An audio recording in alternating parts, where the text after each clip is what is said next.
ஜெயலலிதாவுடைய அரசு தொழிலாளர் விரோத அரசு. யாருடைய அரசு? தொழிலாளர் விரோத அரசு.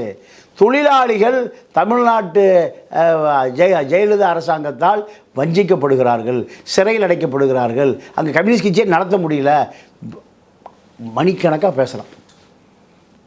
அமைச்சர் கைதட்டிகிட்டே இருக்கார். எந்த அமைச்சர்?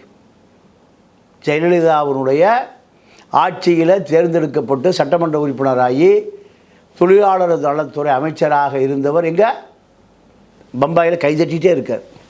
ஜெயலலிதாவை கிழிச்சு தொங்க விட்டே இருக்கான், கைதட்டிகிட்டே இருக்கார். நீங்கள் சொல்கிற கூலி தொழிலாளி சரியா? ரெண்டு விஷயம். ஒன்று, அவர் அறியாமையில் கைதட்டி இருக்காரு, சரி ஓகே, அது வந்து அவருக்கு தெரியலை, புரிஞ்சுக்கல, மொழி சிக்கலாக இருக்கலாம். ஒன்று.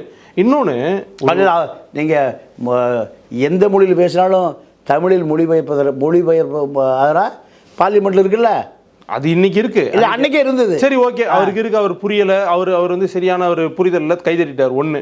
அப்படிப்பட்ட புரிதல் இல்லாதவர் அதிமுக வந்து கொண்டு போய் அமைச்சராக்கலாம். ஆனால் திமுக செஞ்சால் நம்ம கேள்வி கேட்போமா? நான் ரெண்டு திராவிட இயக்கத்தை தான் சொல்கிறேன், திமுக அதிமுக தான் சொல்கிறேன்.